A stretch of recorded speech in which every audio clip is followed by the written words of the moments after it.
Hello guys, तो आज हम लोग पढ़ने जा रहे हैं यंत्र पकड़, जो कि शल्य मतलब विज्ञान का क्या है, सेकंड टॉपिक है।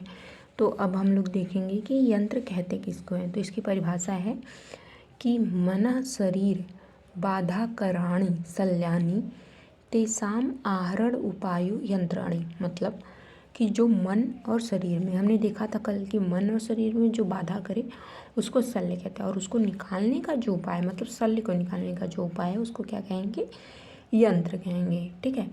यंत्र मेनली क्या होते हैं, ब्लंट होते हैं इनसे। ठीक है। मतलब ये जो यंत्र और शस्त्र दो होते हैं जिनको हम यूज़ करते हैं सर्जरीज में। तो जो शस्त्र होते हैं वो क्या करते हैं, वो इंसिजन, ठीक है, एक्सीजन, इन सब में काम करते हैं। जबकि ये जो यंत्र होते हैं ये ब्लंट होते हैं। ये आप एक बार इंसिजन आपने लगा दिया, फिर उसके बाद जो काम आप करेंगे वो काम आप यंत्र की सहायता से करते हैं। क्योंकि वहाँ पे जब आपने इंसिजन लगा दिया तो फिर आपने एब्डोमिनल कैविटी को जब वो आपने खोल दिया तो वहाँ पे क्या होता है कि जो हमारे ऑर्गन्स होते हैं वो बहुत ही डेलिकेट होते हैं। तो उनको ऐसे ब्लंट जो मतलब क्या कहते हैं, एक तरह से इंस्ट्रूमेंट्स होते हैं, उनसे उनको हैंडलिंग की जाती है। तो ये वही है। ठीक है। और एक शल्य की परिभाषा है, ये भी हमने देखा था। अब इनकी संख्या कितनी होती है, तो 101 होती है, सुश्रुत ने बताई है। जबकि जो अष्टांग हृदय थे उन्होंने, मतलब वाग्भट थे, उन्होंने 106 भी बताई है और असंख्य भी बोला है। ठीक है। अगर प्रधानतम यंत्र की बात करें तो प्रधानतम यंत्र क्या होता है, आपका हाथ होता है। ठीक है गाइस। अब हाथ क्यों होता है, तो हाथ इसलिए होता है क्योंकि आप कोई भी काम, ठीक है, वो बिना हाथ की मदद से नहीं कर सकते। चाहे आपका कोई भी यंत्र हो, आप होल्ड उसको हाथ से ही करेंगे। और प्रधान यंत्र काक मुख कहते हैं। काक मुख का मतलब है कि इस यंत्र का जो मुख होता है वो कौवे की मुख की तरह होता है। ओके। तो अभी भेद हम लोग देख लेते हैं। तो भेद 6 दिए हैं। पहला है स्वस्तिक यंत्र। स्वस्तिक यंत्र कितने होते हैं, 24 होते हैं, है ना। जैसे कि कोई लड़का है स्वास्तिक, उसकी शादी कब होगी, 24 साल की उम्र होगी। तो स्वस्तिक से आपको याद रह जाएगा कि मतलब 24 होते हैं इसमें। ये क्रूसीफॉर्म होते हैं। ठीक है। और फिर उसके बाद क्या है, संदंश यंत्र। संदंश यंत्र मतलब कि इनको फोर्सेप्स से लिया जाता है। ये संदंश और ताल दोनों दो होते हैं। तो ताल यंत्र जो होते हैं स्पून या स्कूप शेप्ड इंस्ट्रूमेंट्स होते हैं, है ना। आगे मैं जब मतलब पढ़ाऊँगी आपको डिटेल में तब बताऊँगी। फिर नाड़ी। नाड़ी का मतलब क्या है कि स्पेकुलम, मतलब कुछ ऐसे, है ना, नाली जैसे। ठीक है। मतलब इनसे आप कुछ भी देखने के लिए यूज़ करोगे। स्पेकुलम से इसकी वो करते तुलना करते हैं। फिर सलाका यंत्र। सलाका यंत्र क्या होते हैं, रॉड लाइक इंस्ट्रूमेंट्स होते हैं, 28 होते हैं। तो इसको आप ऐसे याद कर सकते हो कि सालाकी में जो पीजी होती है वो कब पूरी होती है, 28 ईयर्स में होती है। उपयंत्र क्या है, 25 हैं। ठीक है। और नाड़ी का ऐसे कि हाँ, नाड़ी जो होते हैं वैद्य लोग कैसे दिखते हैं, 20 रुपये में देखते हैं। तो वैसे हो गया। अब हम सबकी डिटेल में पढ़ेंगे। तो स्वस्तिक यंत्र पहले पढ़ेंगे। तो इस ये स्वस्तिक जो होता है वो 18 होता है एक्चुअली में। ये देखिए, स्वस्तिक 18, संदंश 16, ताल 12 होता है। बाकी ये तीनों जो होते हैं इनका अकॉर्डिंग टू यूज़ मतलब प्रमाण लेते हैं। क्योंकि आप नाड़ी है तो आपको देखने के लिए यूज़ करनी है। ठीक है। तो आप देखेंगे ना कि कौन सा स्रोतस देखना है, वो कितना लंबा है, तो उसके अकॉर्डिंग आप नाड़ी जो है ये इसका ये मतलब बनाएंगे। सलाका में भी सेम ही रहता है ना। अब स्वस्तिक के बारे में हम लोग देख लेते हैं। तो स्वस्तिक जो है प्रमाण हमने देख लिया। अब इसका आकार देख लीजिए। तो आकार क्या होता है कि पशु पक्षी के समान मुख के होते हैं ये, और मसूर की आकृति के कीलों से बंधे हुए होते हैं। मतलब देखिए कुछ ऐसा। इसको स्वस्तिक क्यों कह दिया, क्योंकि इसका आकार जो है वो स्वस्तिक की तरह बन रहा है। स्वस्तिक कैसा होता है, कुछ ऐसा, है ना। अब इसको अगर खोल करके पूरा मतलब इसको थोड़ा सा लाया जाए तो ये भी देखिए, ये वाला ऐसे ऐसे बन रहा है, सेम ऐसा ऐसा।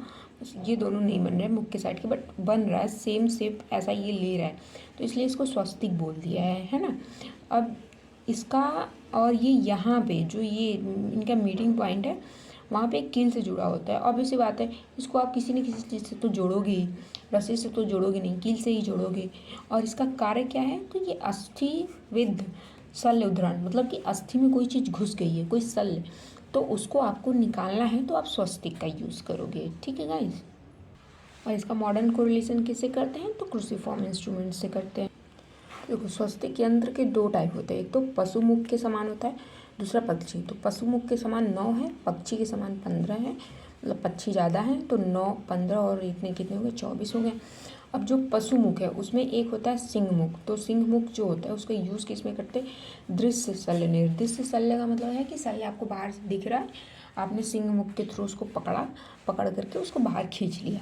जबकि जो पक्षी मुख है, अब देखिए ये इसमें जो काक मुख वाला होता है वो सबसे प्रधान होता है, क्योंकि जो पक्षी होते हैं ना उनकी जो बीक होती है वो क्या होती है, काफ़ी पॉइंटेड होती है। तो इसको गूढ़ शल्य, मतलब कोई शल्य अंदर घुसा हुआ है, तो आपको क्या चाहिए कि घुसा हुआ है बस थोड़ा सा ऐसे दिखाई दे रहा हो, तो आपको क्या चाहिए कि कोई पॉइंटेड चीज़ चाहिए। अब ये पॉइंटेड चीज़ से आपको निकालना किसी भी चीज़ को आसान होगा, ये पॉइंटेड रहेगी तो ये कम मतलब वहाँ पे स्थान में जा सकती है, फिर इससे आप पकड़ के निकाल लो। तो ये प्रधान होता है ना, हमने आगे भी देखा था। फिर अब हम देखेंगे संदंश के बारे में। तो संदंश जो होते हैं ये एक तरह से फोर्सेप होते हैं, ठीक है।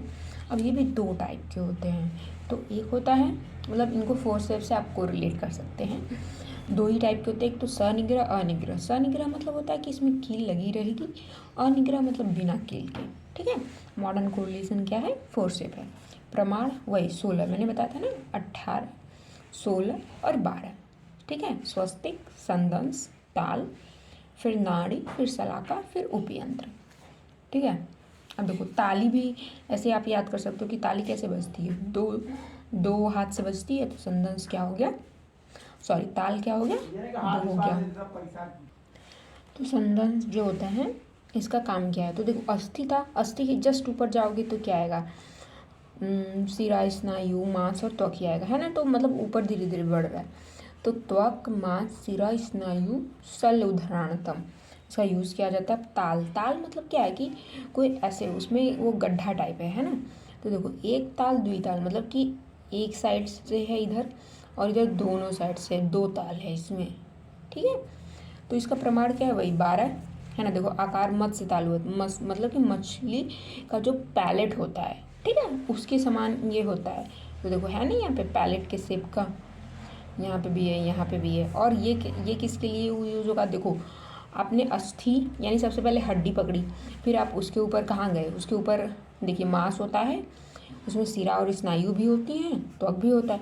तो ये तो पूरा ख़त्म हो गया आपका। अब अदर चीज़ें होंगी तो कहाँ पे, कर्ण, नासा, नाड़ीगत। अब देखो ये सारी चीज़ें क्या हैं, एक होल टाइप की हैं, है ना, ठीक है, मतलब कैनाल टाइप की हैं, कैनाल है।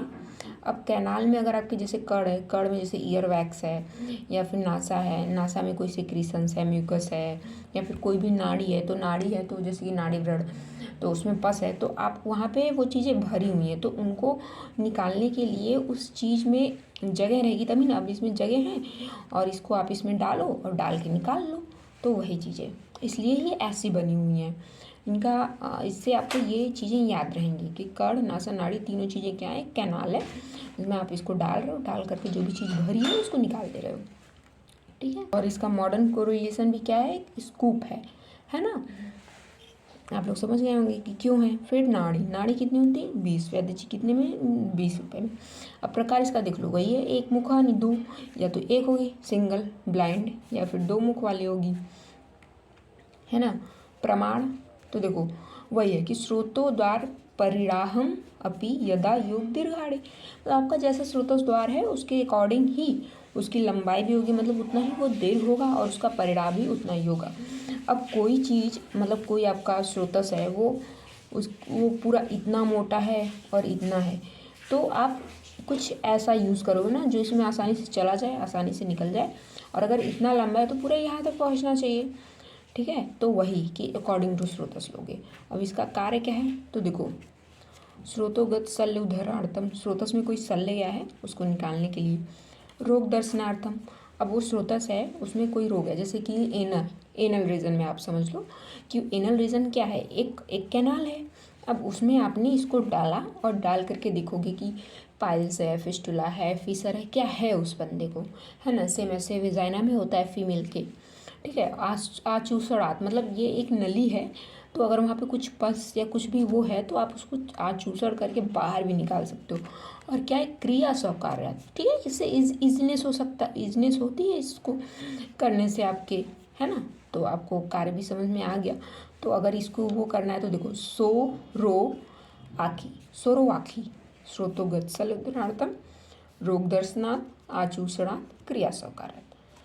ठीक है, तो इसका मॉडर्न कोरिलेशन क्या होगा? स्पेकुलम। अब इस बात है, स्पेकुलम से भी हम डिक्टो यही काम करते हैं।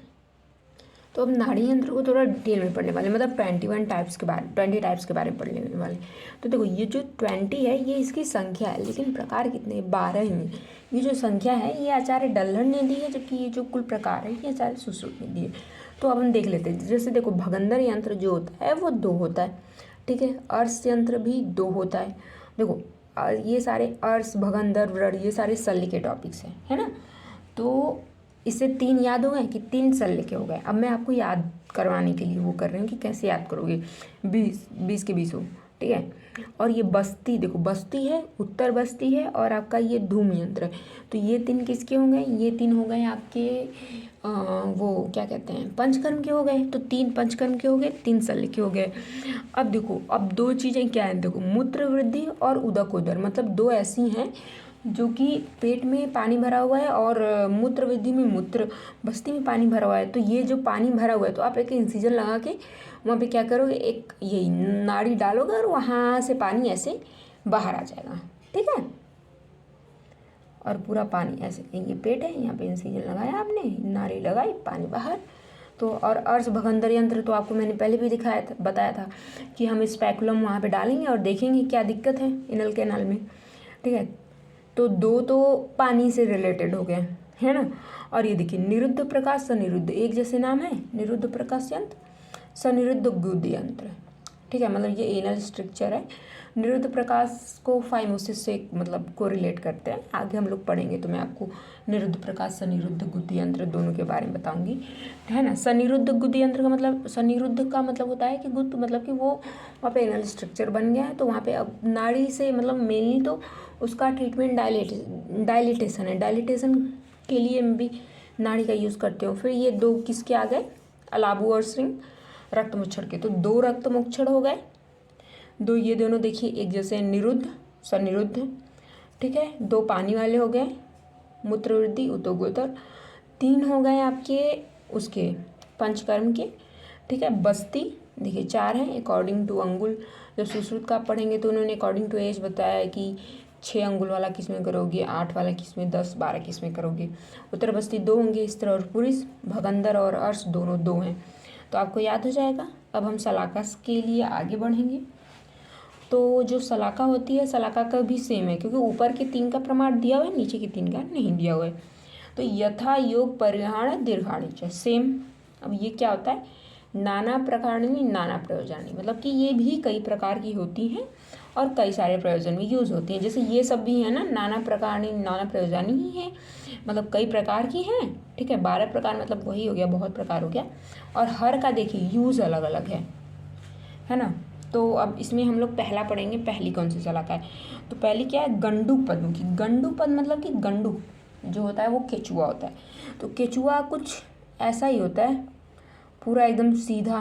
तो इसकी ये जो होती है ब्लंट होती है ना, ठीक है। तो वही बोल रहा है कि गंडू पद मतलब ब्लंट प्रोब है।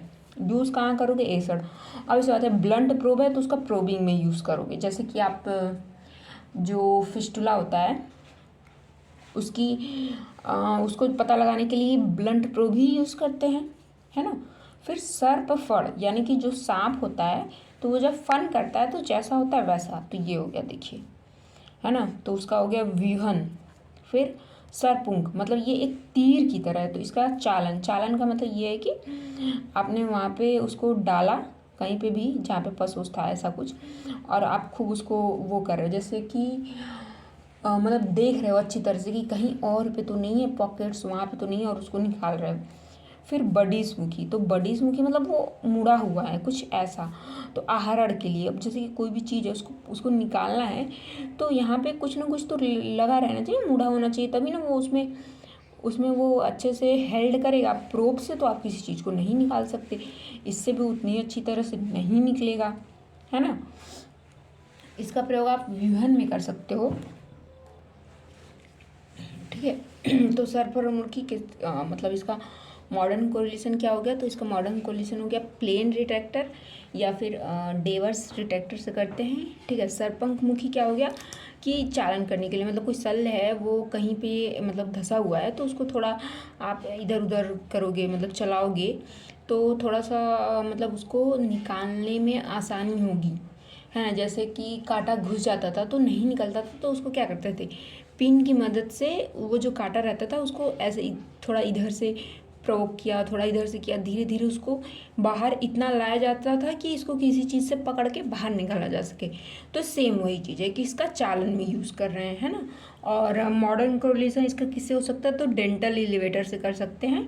फिर उसके बाद है बडिसमुखी, हमने पढ़ा हुआ था कि मुड़ा हुआ होता है, तो इसको हुक से कर सकते हैं, मतलब एक हुक के समान ये लग रहा है कि यहाँ पे कोई हुक है, तो जिसकी मदद से हम क्या कर रहे हैं, उसको फंसा ले रहे हैं, जो भी चीज़ हमें निकालनी है और उसको पकड़ करके निकाल दे रहे हैं। अब ये याद कैसे करेंगे आप, तो देखो गंडू यानी कि केचुआ, तो केचुआ मिट्टी में क्या करता है, ऐस करता है, तो एसड़ सरफड़, मतलब कि जो जैसे कि वो होता है ना मदारी, मतलब जो सर्प को रखे रहते हैं उनको क्या बोलते हैं पता नहीं, तो वो जब सांप लेके आते हैं तो उसका खेल दिखाते हैं, तो उसको हम लोग क्या देखते हैं व्यू, तो व्यूहन सरपुंखमुखी, तो ऐसे कि सर पंखा चला दो तो चालन।